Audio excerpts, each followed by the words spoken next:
Hello, Ayla. This is Taka from OECD Secretariat. May I start? Okay, so now the OECD session has just started. But before going into our presentation, please let us introduce ourselves a bit. Myself, Taka, my colleague Beltran, and our boss Peter are members of OECD Bio, Food, and Feed Safety team of GE product, genetically engineered product. I understand CBD is mainly focusing on biosafety issue based on Cartagena protocol, and food safety is what FAO is mainly focusing on. But OECD has established two bodies, so-called working group and task force, to cover both issues. Beltran, would you like to add something good?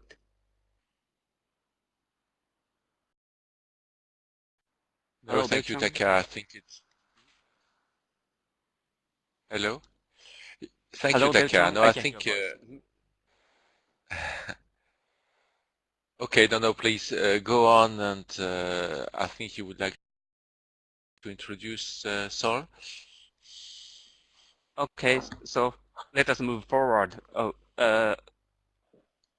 Beltran, okay, so let us move forward our presentation. I would like to introduce Saul as a presenter. Saul has been regularly participating our activity, and besides, she's a member of our bureau. So she's quite familiar with our the activity and one of the best to present our activity. So please welcome Saul. Floor is yours.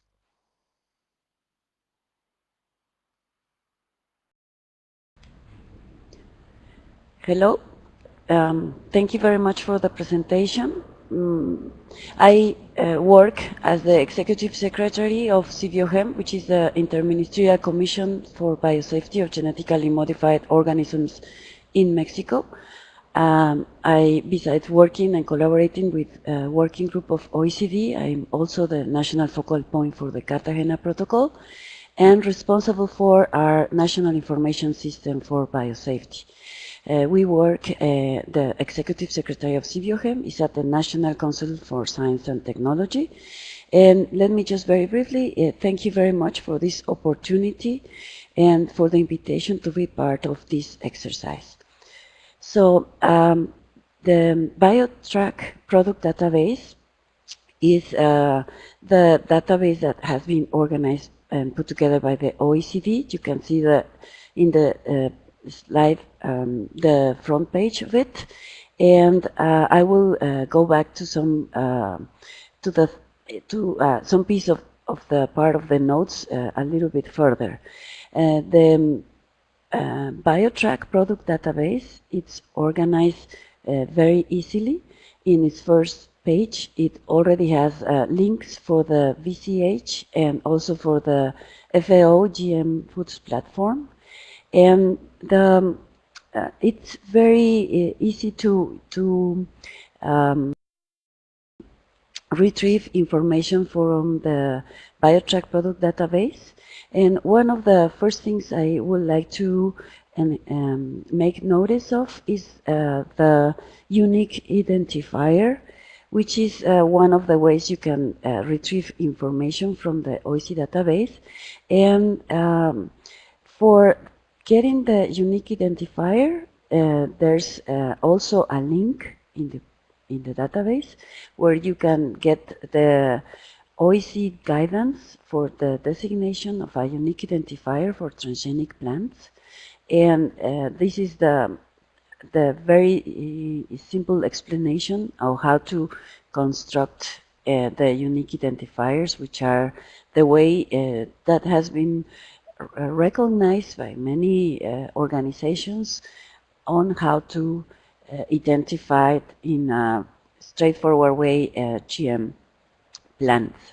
This is the document, how it looks like, and you have also in the presentation the link if you want to access. Another useful thing that you can access from the first page is a very useful program on how to verify the unique identifier last digit, for example, and how to check on that. So the unique identifier is one of the first ways you can access this BioTrack product database. You just click on it in the first page, and you can see in alphabetical order all the unique identifiers that are in the BioTrack product database. Another way to access information is by organism. You click on organism and you can get the organisms that have information within the database. You can see them in common names in alphabetical order. For example, if you want to expand information for a particular organism, you click on it and you have the information also by unique identifier, by trait, by the first country that submitted the information, and the date of approval for that particular country. Another way to access the information in this database is by company or developer. So you click on it and you have a list of all the countries, of all the companies or developers that have data on the database, and you can also expand information if you click on a particular developer or company. The other way you can access information is by country. These are the countries that this far have contributed with information to the BioTrack product database. And as well, you can click on a particular country if you want to see a little bit more of their information submitted. This database has information for approvals for GMOs used as food and feed in general. That's the way we have it. In the case of countries that have, for example, as Mexico, separated mechanisms for approvals for food and feed from approvals for environmental release. In the case of this database, we just submit information of products for food and feed. Then you can expand a little bit the information that you can get by clicking in a particular unique identifier, for example, and then you can see information on the database, the type of use. This is also the place where you can see a little bit more of what kind of approval is related with each of the entries in the database. You can also find information on the authority and also the decision documents in some cases and the risk assessment. Also, there are the possibility to have information related to methods for detection. Some of this information is not mandatory, so it's not in all the cases fulfilled. This is another example, the last one in the main screen, on how can you get information by trait. So you click on trait and you get the list of all the traits. Well, this is the screen that you will see, the list of all the traits that are within the database. And also you can expand the information of a particular trait, for example, and it will, in cases of stack events, it will give you a little bit more information on the organisms and also the countries, the first country that submitted the information, dates of approval, etc. And also you can locate information related with authorities that are the contact for presenting information or having databases in this section of the biosafety BioTrack, and then you can get the screen on the countries and click on the contact point, and you will get the information of the different contact points. Very briefly, the ways we use this database in Mexico is that it provides guidance on how to generate unique identifier for GM events, and also it provides a tool to verify them. And it also provides information on GM food commodities that are approved in Mexico for the direct use as food or feed.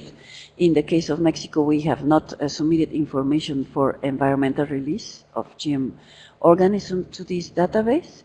And this is different, for example, from the BCH database that we just look at.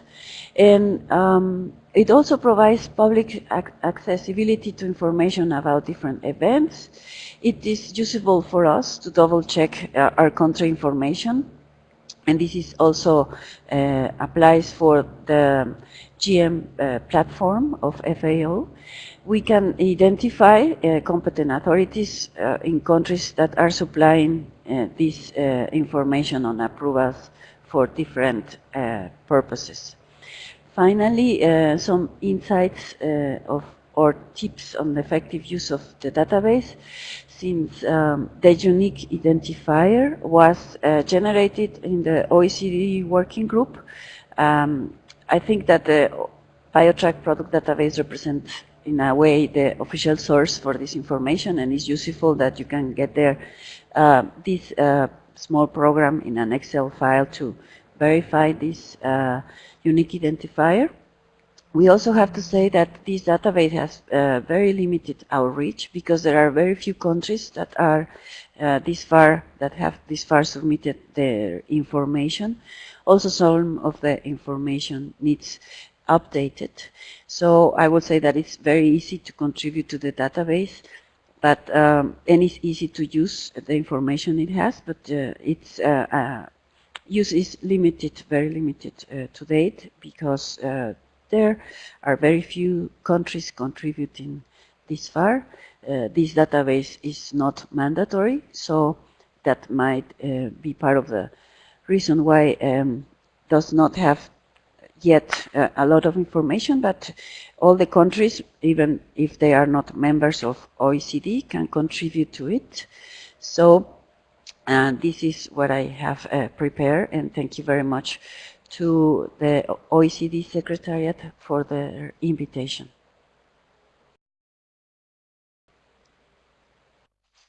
Thank you so much, Sol, for your presentation.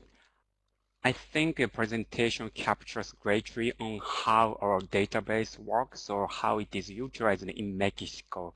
Also, I would like to thank you, Sol, for touching upon our unique identifier, because I believe unique identifier is widely used by many databases, including FAO and BCH.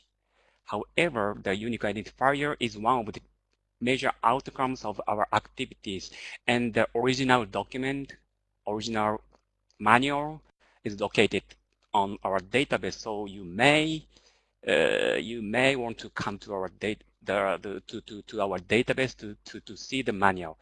Also, I would like to thank you, all of you participating here, because verification visit automatic checker is the outcome by your suggestion in the previous webinar. So thank you so much. And also, I would like to mention the presentation by Sol actually opened my mind, because I have to admit, product database, OECD product database is always in my mind when it comes to the OECD database. However, her presentation made me realize that not only product database, but also the publication we have made and the list of participants are major part of our database. So thank you so much.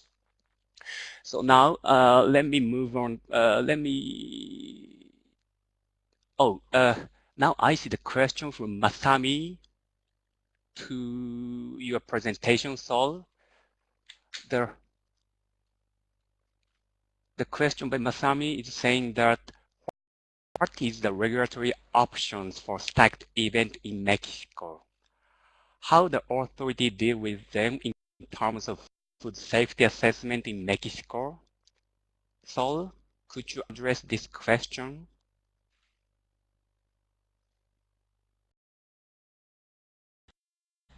Thank you, Masami, for the question. Thank you, Taka, for your kind words.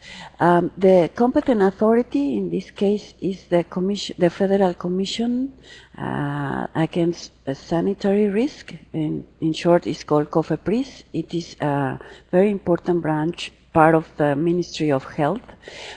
How they deal with stack events, they do a risk assessment in terms of food safety, even if the original not stack events have been approved. There's the need to present an application for the stack events. I don't know if that's the the way you want to hear about the answer, and the risk assessment that is done about the stack events. It's in terms, it's a little bit different from an event that has not been yet revised. For example, if the parental non-stack events have been approved, the assessment is also considering that previous information, but it also considers if there is an interaction among the products of the stack event, for example. So there is a different approval. So if you look at our different results from approvals for food, feed, and processing, we have in our database in Mexico, in the National Information System, around 135 approved events, and this number is so big because we approve the parental events, but also we have separated approvals for stack events. I hope I answered the question.